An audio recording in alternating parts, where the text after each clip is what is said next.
Segunda-feira foi preso o desembargador Macário Júdice Neto, do Tribunal Regional da 2ª Região, com sede no Rio de Janeiro, suspeito de vazar informações da operação que colocou na cadeia o deputado estadual TH Joias, da base aliada do governador Cláudio Castro.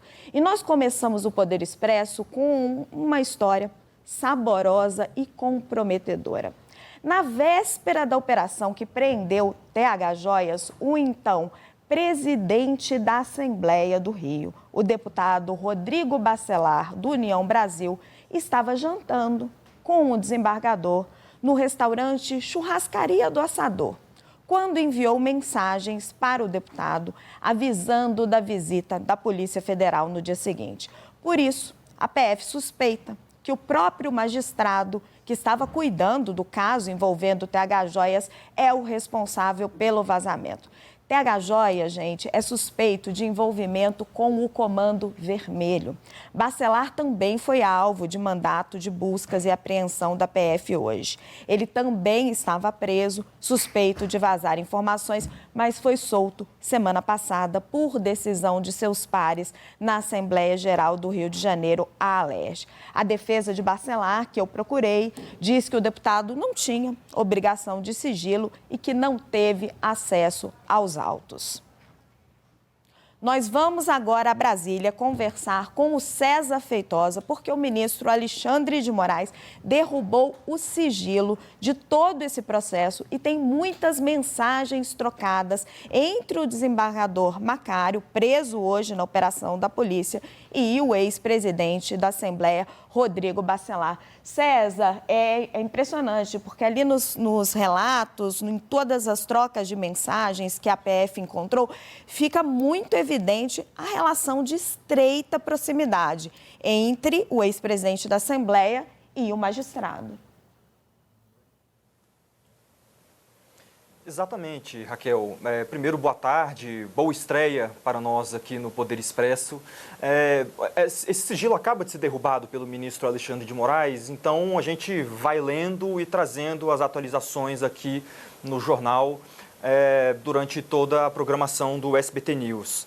E o que primeiro já chama a atenção são os 3 principais pontos levantados pela Polícia Federal para pedir autorização do ministro Alexandre de Moraes para a realização dessa operação que culminou hoje, portanto, na prisão do desembargador Macário Júdice Neto, lá no Rio de Janeiro. A gente separou algumas telas com algumas das mensagens do celular de Rodrigo Bacelar, que foi apreendido no início do mês e que, portanto, trazem novas revelações sobre essas relações políticas do ex-presidente da Alerj, Rodrigo Bacelar, com diversas autoridades, mas nesse caso específico o foco está na relação com o desembargador Macário Júdice Neto. Então, se a gente puder trazer as telas agora, tem algumas informações já de cara que vão na linha exatamente do que você vinha dizendo, Raquel, desse jantar. Porque no dia 2 de setembro de 2025, portanto, no dia anterior à operação contra a TH Joias, Rodrigo Bacelar conversa com um dos seus auxiliares na Alerj, chamado Rui Carvalho, que também foi alvo hoje de buscas e apreensões, comunicando que ali às 10h12 da noite, Rodrigo Bacelar estava numa churrascaria chamada Assador, no Rio de Janeiro, com o Macário. Ele diz, só para você saber, só saber de você, estamos no Assador, Macário, e depois ele envia algumas risadas para Rui Carvalho. Na próxima tela, a gente consegue ver também o próprio Rodrigo Bacelar conversando com uma outra pessoa que integra a administração pública do Rio de Janeiro, uma mulher chamada Thalita Alves, funcionária do Detran do Rio de Janeiro, em que ele também reforça, dizendo, ela perguntava onde ele estava e ele responde ali, um pouco depois das 10 da noite, dizendo que estava no jantar com o desembargador e pergunta para ela o que houve para eles prosseguirem o diálogo. Agora, na próxima tela, a gente tem também algumas conversas que a Polícia Federal destaca de Macário Júdice Neto com Rodrigo Bacelar. Essas conversas não mostram, não falam nada, não trazem um conteúdo acerca da operação que houve da Polícia Federal contra a TH Joias. Essa operação, inclusive, da qual Macário Júdice Neto é suspeito e é investigado agora pela Polícia Federal de ter vazado essas informações para Rodrigo Bacelar. Mas o que ela mostra é uma relação de proximidade que é utilizada ali na Polícia Federal para colocar suspeitas sobre a relação entre essas duas autoridades e também o possível vazamento, haja vista que os dois se encontraram na noite da véspera da operação contra a TH Joias. E aqui alguns destaques, esses em amarelo, que a própria Polícia Federal faz. Macário Júdice Neto dizendo "te amo" para Rodrigo Bacelar, dizendo que gosta muito dele, que o Rodrigo Bacelar respondendo que é fã de Macário Júdice Neto, e mais para frente eles dizendo, Macário Júdice Neto dizendo que havia conversado com o governador, muito provavelmente o governador do Rio de Janeiro, Cláudio Castro, dizendo que gostaria de conversar com o Rodrigo Bacelar sobre os detalhes dessa conversa com o governador, e dizendo ali, chamando ele de irmão de vida, e que irmãos de vida, a amizade é para a vida e há sempre reciprocidade. Na próxima tela, tem também mais algumas dessas informações que trazem um pouco desse vínculo pessoal de Macário e Bacelar. Com destaque para essa parte que eu achei um tanto curiosa e que a Polícia Federal também coloca esse destaque em amarelo, de Macário Júdice pedindo 4 ingressos para a partida entre Flamengo e Ceará no Maracanã para Rodrigo Bacelar. E Bacelar respondendo, nem que eu arrebente o portão, darei um jeito. Portanto, demonstrando uma proximidade bem relevante na visão da Polícia Federal sobre essas duas autoridades. E, por fim, a última tela, também um outro detalhe curioso que a Polícia Federal faz, é de que, em agosto, o cantor Belo, que é amigo dos dois, de Macário e Bacelar, ele tira uma foto, os dois teriam se encontrado no shopping, e Belo envia para Bacelar falando, olha, estou com o Macário aqui, encontrei no shopping, nosso desembargador aqui.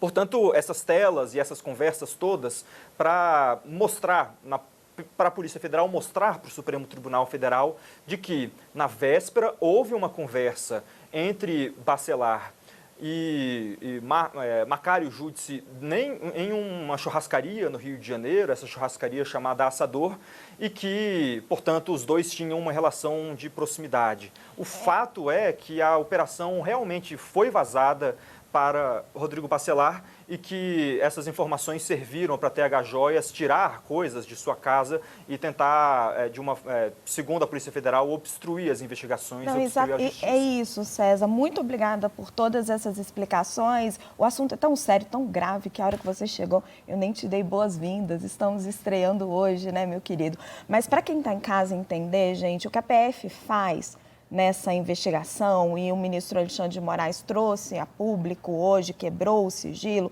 o que ela traça? Ela mostra a relação de proximidade entre Rodrigo Bacelar e o magistrado, ela mostra que os dois jantaram juntos na véspera da operação, ela mostra que Bacelar avisou o deputado TH Joias de que a operação ia acontecer e a operação acontece no dia seguinte. Ela não tem ali efetivamente o magistrado falando, não tem uma gravação do magistrado dizendo a Bacelar que a operação ia acontecer, isso não existe. Mas ela traz toda essa relação de proximidade, o jantar entre os dois e o fato da operação ter acontecido naquele outro dia e de Bacelar ter avisado efetivamente TH Joias. Na investigação, tudo isso é muito importante. César, muito obrigada. A gente já volta a falar. Fica aí. Muito obrigada por ter feito toda essa leitura. Nós vamos ao vivo agora para a capital fluminense, porque a repórter Liana Borges tem mais informações sobre essa segunda fase dessa operação, que tem um nome muito sugestivo: unha e carne. Foram diversos mandatos, né, Liana, cumpridos hoje. Seja muito bem-vinda ao Poder Expresso.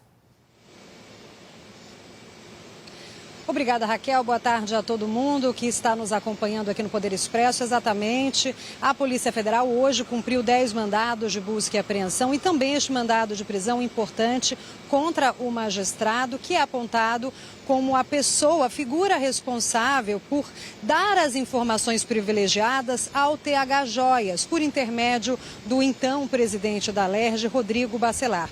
E por que isso? Porque o desembargador era relator do processo que investigava o TH nessas relações escusas do poder público, no caso, a Assembleia Legislativa do Estado do Rio de Janeiro, com a maior facção criminosa aqui do Rio, que é o Comando Vermelho, inclusive com a compra de armas e também drogas, ou seja, ligações contundentes, ligações que trazem à tona esse perfil que muitas vezes acomete, não é, todas as repartições públicas, até mesmo esses instrumentos de poder. Agora, em relação à conversa entre eles, a Polícia Federal não divulgou exatamente, mas há evidências de que sim, foi num jantar em que eles teriam alinhado e passado as informações. Primeiramente, o Bacelar conversando com o magistrado, o desembargador federal Macário Ramos Júdice Neto, então dito ao TH Joias o que iria acontecer em seguida na Operação Zargum. E esse desdobramento também dessa Operação Zargum depois teve como consequência a prisão do próprio Bacelar, do União Brasil, então presidente da Alerj, que não está mais na função e hoje usa tornozeleira eletrônica em sua casa, em prisão domiciliar. Hoje também entre os alvos está o chefe de gabinete da presidência da Alerj, Rui Bulhões. Os agentes cumpriram os mandados de busca e apreensão na casa dele em Campos dos Goytacazes, no norte do estado. Agora, informações sobre o magistrado. Ele ficou 18 anos afastado do cargo de juiz após ser acusado de envolvimento com esquemas de venda de sentenças e também exploração de máquinas caça-níqueis. Ele foi absolvido criminalmente, mas continuou administrativamente afastado até 2022 e a reintegração dele foi determinada pelo CNJ, o Conselho Nacional de Justiça. O Macário então reassumiu a função em maio de 2023 e não só isso, viu? Ele foi promovido a desembargador federal pouco tempo depois, por antiguidade. Tempo de serviço o promoveu. E o salário do magistrado, segundo o portal da Transparência, hoje líquido, somado os benefícios, é de cerca de R$80 mil. Nós ouvimos a defesa, pedimos uma nota, então, e disseram os advogados que Macário Júdice registra desde logo que a sua excelência, o ministro Alexandre de Moraes, foi induzido a erro ao determinar essa medida extrema de prisão do desembargador. E ressalta ainda a defesa que não foi disponibilizada cópia da decisão que decretou então a prisão, obstando o pleno exercício do contraditório e da ampla defesa. E a defesa ainda diz que vai apresentar os devidos esclarecimentos nos autos e vai pedir a soltura dele imediata. Volto com você no estúdio. Muito obrigada, Liane Rodrigues. Informações completíssimas. Querida, seja muito bem-vinda sempre ao Poder Expresso.